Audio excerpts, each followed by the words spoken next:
Hindi ko alam kung matatawa ako o maiinis kapag nandito sa baryo si Amaya at ang lalaki yun para silang naghahabulan na dalawa. Si Amaya iwas ng iwas sa kanya, siya naman habol ng habol sa dalaga.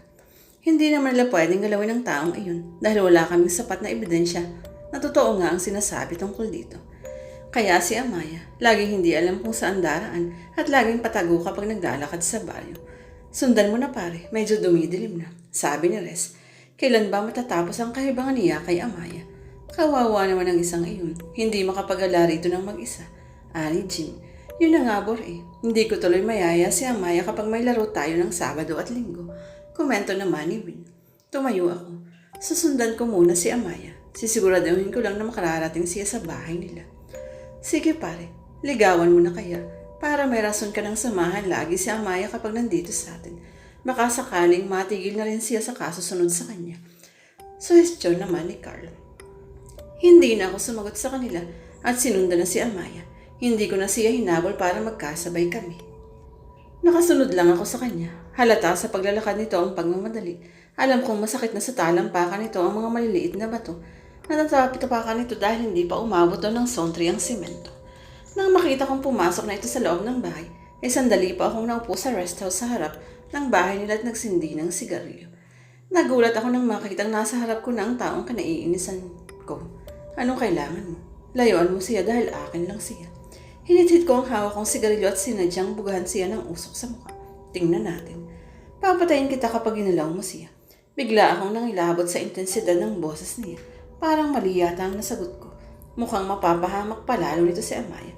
Papatayin kita. Papatayin kita pag nalaman kung may relasyon kayong dalawa. Mabilis siyang lumayo sa akin at pumasok sa bahay niya. 5 bahay lamang ang pagitan mula sa bahay ni na Amaya. Shit, dapat hindi ko na sinabi yun. Dapat hindi ko hinayaang isipin niya na lumalapit o nanliligaw man lang ako kay Amaya. Mas lalo lang mapapahamak ang dalaga. Dahil sigurado siyang magiging agresibo ito para makuha ang dalaga. Sil! Napayuko ako nang biglang may dumaang malaking paniki sa ulo ko. Nilingon ko ang boses ni Amaya na nakadungaw sa bintana ng bahay niya. Hayo na naman ang takot sa mukha niya. Sil! Malakas na tawag ko nang makita kong may malaking paniki na duman sa ulo niya. Dali-dali akong bumaba. Nakita ko ang kapitbahay naming si Kuya Eddie na lumabas ng kalsada at nilapitan si Sil. Lumabas din ako at lumapit sa kanila. Bakit ka lumabas? Bumalik ka na sa loob ng bahay ninyo. Nag-aalala ako sa'yo. Bumalik ka na roon. Napatakbo ako pabalik sa loob ng bahay nang maramdaman kong galit si Sil. Galit din siya sa akin. Nagagalit ba siya dahil nadadamay siya dahil sa akin? Nilingon ko silang nag-uusap bago pumasok sa loob ng bahay. Bakit ate? Tanong ni JM. Si Sil nasa labas kausap si Kuya Eddie. O tapos, tanong niya at tumabi sa akin sa pagkakaupo sa sopa. Naalala kong masyadong matatakotin ang kapatid ko. Wala, baka may pinag-uusapan lang sila. Ganon. Oo, saan ka naman pupunta? Tanong ko nang binuksan niya ang pinto. Diyan lang kina Ate Rose. Uwi ako before 9 ate. Sige. Nang lumabas ang kapatid ko ay sinilip ko ulit sina Sil at Kuya Eddie sa kalsada. Pero wala na sila roon. Bumalik ako sa kinauupuan ko ngunit napaigtad ako nang may kumatok sa pinto. JM, si Sil ito. Mabilis kong binuksan ang pinto. Nakita ko siyang nakatayo sa labas at may hawak na sigarilyo. Nangulubot ang ilong ko nang maamoy ang usok galing sa sigarilyo niya. Bakit? Gusto ko lang mag-sorry sa pagsigaw ko sa iyo kanina. I'm sorry. Umupo ako sa pahabang kahoy na nagsisilbing upuan sa labas ng bahay namin. Kaya naupo rin si Sil sa tabi ko. Okay lang. Nagulat ako kanina pero naiintindihan ko. Mas nag-aalala ako sa iyo, Amaya. Napatingin ako kay Sil habang hinihit-hit nito ang sigarilyo. Bakit? Anong bakit? Bakit ka nag-aalala sa akin? Sino lang ba rito at sa barkada ang hindi? Sil, pwede namang huwag na kayong makisali. Naiiwasan ko naman siya eh. Ayokong madamay ka. Kayo nang dahil sa akin. Hindi nyo naman responsibilidad na bantayan ako. Damit, responsibilidad kong bantayan ka kahit hindi mo sabihin. Sil, tinangka akong abutin ng sigarilyo niya dahil para akong uubuhin dahil sa usap. Pero nilayo niya yun sa akin. Tiningnan niya ako at bumuntong hininga. Binitiwan niya ang sigarilyo niya at tinapakan para mamatay. Ayan, wala na. Salamat. Papayatayin mo pa yata ako. Ano ba ang nakukuha mo sa paninigarilyo? Puro usok lang naman yan. Ang arte. Pakialam mo ba? Ganon. Di huwag ka na rin makialam sa akin. Narinig ko siyang tumawa. Ganito kaming mag-uusap ni sila. Walang direksyon. Kung ano lang ang maisipan yung napag-uusapan namin. Madalas na hindi namin natatapos ang pinag-uusapan nahin dahil nga pag may sumingit na topic yun na naman. Siya nga pala, may gagawin ka ba sa Sabado? Tanong ni Sil. Bakit naman? Sama ka sa amin sa kabilang baryo. May laro kami roon. Tumigil siya sa pagmasahe ng kamay ko. Gabi, kunot noong tanong ko. Malamang hindi naman kami naglalaro sa araw. Hindi kami kumpleto kaya gabi. Ayoko walang kasama si JM dito sa bahay. Isa pa ayokong sumama pag gabi. Bakit naman? Hindi naman kita lulunurin sa ilog Ipapaalam kita kay tita. Uuwi siya ng Sabado, diba? Huwag na nga. Ang kulit ayoko. Di huwag. Ang galing pa naman sana ng mga kalaban namin. Alam ni sila mahilig akong manood ng mga laro nila. Idol ko nga siyang mag-basketball Para nakikita ko ng potential niya sa pagbabasketball. Minsan nga kinukuha pa siya para maglaro tuwing liga sa bayan namin. Noong nagkaroon kami ng liga sa basketball, diba ibang barangay ang kasali. Naging champion ang team ni Nasil at siya ang naging MVP. Diba ang galing? Mahilig kasing manood ng slam dunk silang magkakabarkada. Kung ano yung mga techniques at style na pinapakita sa slam dunk. Ginagaya nila at pinapractice. Haha, anong oras ba yun? Alata, 6 tapos na ang laro na by 8. Iyon ay kung walang rematch. Kasama ba si Rukawa? Nangunot ang noon Siyempre kasama ako ron. Paano maipapanalo ang laro kung wala ako? Ay ang yabang, hindi ikaw si Rukawa, yung pinsan mo. Sagot ko. Binansagan ko kasi ang pinsan niyang si Siki na Rukawa dahil nung naglaro sila minsan ginanaya niya yung move ni Rukawa sa slam dunk. Bakit ko alam? Kasi mahilig din akong manood nun. O bakit ka kinikilig dyan? Tsak. Napasinimangot ako sa sinabi ni sila. Ano ngayon sa'yo? Umuwi ka na nga. Kung makapagtaboy ka, akala mo sa akin, oso ka. Ihatid mo nga ako. Ang layo ng bahay mo rito sa bahay Pero sige, pagkahatid ko sa'yo, ihahatid mo rin ako pabalik. Nakangiti kong tanong. Huwag na, uuwi na lang ako mag-isa. Haha, ganun naman pala Sige na, pumasok ka na sa loob. Uuwi na ako. Sige, ingat ka, baka ma-rape ka rin sa labas. Narinig ko siyang bumulong-bulong. Ano yun? Wala, bye. Pumasok na ako sa loob ng bahay at dumiretso sa kusina. Kumuha ako ng isang basong tubig at uminom. Sigaw ko nang lumundag ang pusa sa harap ko. Ano ka ba naman, Erta? Tinakot mo ako. Amaya. Narinig ko ang boses na sila sumisigaw sa labas ng bahay. Tinungo ko ulit ang pinto at pinagbuksan siya. Bakit nambubulabog ka ng kapitbahay? Bakit ka ba kasi sumisigaw? Kasi si Erta lumundag sa harap ko kaya nagulat ako. Umalik ka rito dahil doon. Napahilamos ito sa mukha at kitang-kita ko ang pagkairita niya. Shit, akala ko kung ano nangyari sa'yo. Anak ka ng kagang, makauwi na nga. Tingin mo ganito ako kaganda kung anak ako ng kagang. Nakasimangot kong tanong. Bigla siyang ngumiti. Pinitik niya ako sa noo at nilapit ang mukha sa akin. Ikaw ang pinakamagandang anak ng kagang. Sige na, pasok ka na. Napasimangot ako. Pinagsarahan ko silang pinto. Pero napapangiti ako pagkatapos. Masarap din sa pakiramdam ang magkaroon ng mga lalaking kaibigan. Sila kasi yung mga kaibigan na hindi ka ito-tolerate sa mga maling bagay na ginagawa mo. At sinasabi nila kung ano man ang nais sa isip nila. Sa totoo lang, sa kanila ko lang naranasan na matawag na maarte at suplada. Lalong-lalo na kay Sil. Siya lang ang may guts na magsabi sa aking pangit ang suot kong damit. Masyadong maikli. Hindi bagay ang ayos ko ng buhok ko. Mga ganun. Para sa akin, mas okay yun kaysa sabihin nilang magandang tingnan. Tapos hindi naman pala. Higit sa lahat nandyan sila lagi para sa akin. Ramdam ko naman ang concern nila at na-appreciate ko naman yun. Grateful nga ako at sila ang mga kaibigan ko. Umakyat ako sa taas ng bahay namin at inayos ang higaan. Magkatabi na kami ngayon ng kapatid ko kapag natutulog dahil natakot na siya.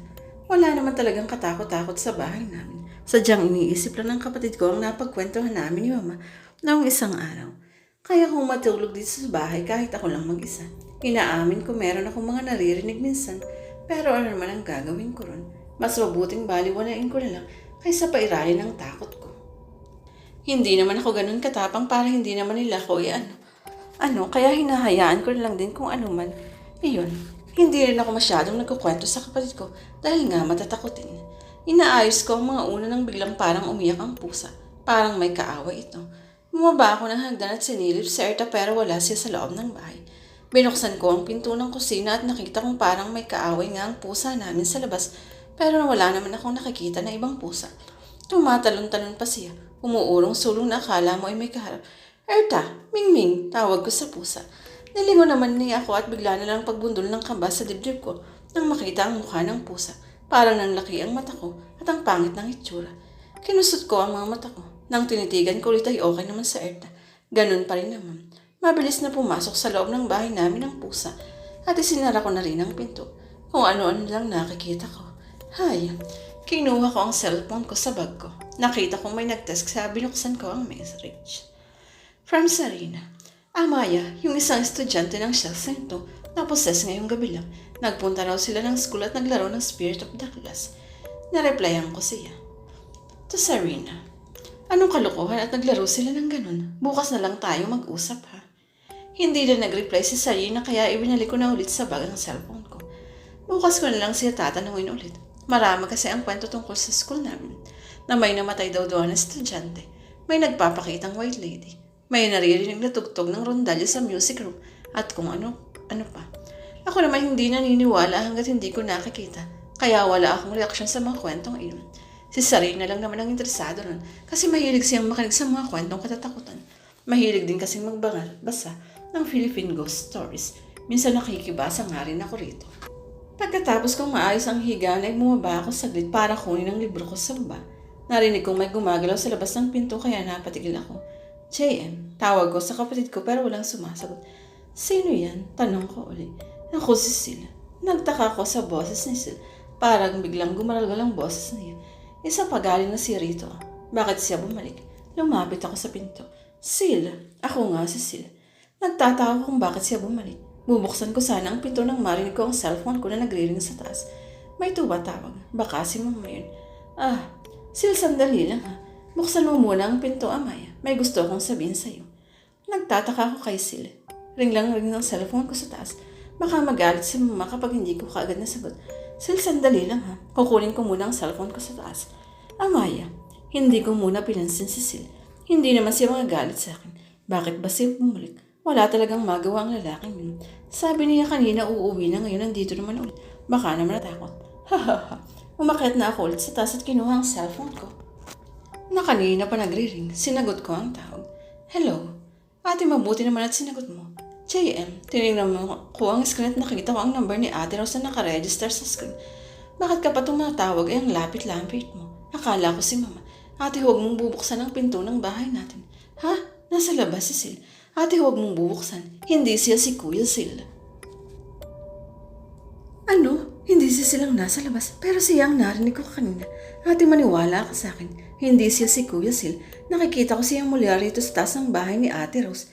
Jem, kapag ako pinagloloko mo, Amaya, Ate Rose mo to. Totoo ang sinasabi ni Jem. Hindi si silang nasa labas ng pinto niyo, kundi si Mac. Naguluhan ako. Narinig ko uli ang boses ni Jem. Ate, basta huwag kang lalabas. Si Mac biglang nagkulaps at tumirik ang mata. Ano? Sagot ko pero naputol ng tawag. Diyos mio, ano ba ang nangyayari rito? Sino ang nasa labas ng pinto? Siya kaya? Saka ano nangyari kay Mac? Bakit siya nagkulaps? Sana naman walang mangyari sa inaanak ko. Nilagay ko sa bulsa ko ang cellphone at bumaba ulit. Naririnig ko ang kumusyon sa kabilang bahay. Sa bahay ni Ate Rose. Malapit lang kasi ang bahay namin. Naririnig kong tinatawag nilang pangalan ng inaanak ko. Ano kaya ang nangyari sa kabila? Hinahanap ko ang mga text ng mga kaibigan kong lalaki. Naku, sana hindi ko pa nadidelete mga text nila sa akin. Kinakabahan ako ngayon dahil ako lang mag-isa rito tapos may nangyayari pa sa inaanak ko sa kabila. Tapos may mga tao pa sa labas ng pinto namin. Hindi ko alam kung tao nga ba o ano. Mabilis at nanginginig na ang mga kamay ko sa pag-scroll ng messages ko. Sa kakahanap lang pwede kong matawagan. Yung pinsan ko hindi ko rin makontak yan dahil siguradong lundunin sa alak. Shit, wala nga natirang message ng mga kaibigan ko rito. Bakit kasi hindi man lang ako nag-save ng number nila? Kasar, Amaya, mas lalo akong binundol ng kaba nang marinig ko ulit ang tawag sa akin mula sa labas ng pinto. This time parang iba na ang pandinig ko sa boss niya. Parang nakakapanindig balahibo. Kinuha ko sa bulsa ko ang maliit na bote at ninawakan ng mahigpit. Pinakalma ko ang sarili at tinungo ang pinto. Tumayo ako sa harap ng pinto at alertong nakikiramdam. Sino ka? Anong kailangan mo? Ikaw lang, Amaya. Ikaw lang. Napalunok ako sa sinabi niya. Hindi pwede. Kailangan kong maging matapang pero pakiramdam ko. Para akong mahihilo na inaantok. Amaya, sa akin ka. Sa akin ka lang. Hindi mo ako makukuha. Sigaw ko at mabilis at malakas na binuksan ng pinto. Aso, pakiramdam ko nang niulat ang balahibo ko sa katawan nang makita ko ang malaking aso sa labas ng pinto. Mapula ang malalaki nitong mata at parang mananakmal kahit anong oras. Natulos ako sa kinatatayuan habang nakatitig ito sa akin. Parang hinihigop niya ang kaluluwa ko Habang nakatitig ako sa nakakatakot niyang mga mata. Ah, si Ate Amaya. Narinig ko pang sigaw ng kapatid ko mula sa kabilang bahay. Para akong nanghihina. Gusto kong umalis pero para akong nagmamagnet sa kinatatayuan ko. Wala akong lakas na igalaw ang pa ako. Parang hindi na rin ako makapag-isip ng tama dahil parang may kadilimang lumulukob sa kaisipan ko. Parang may maitim na ulap na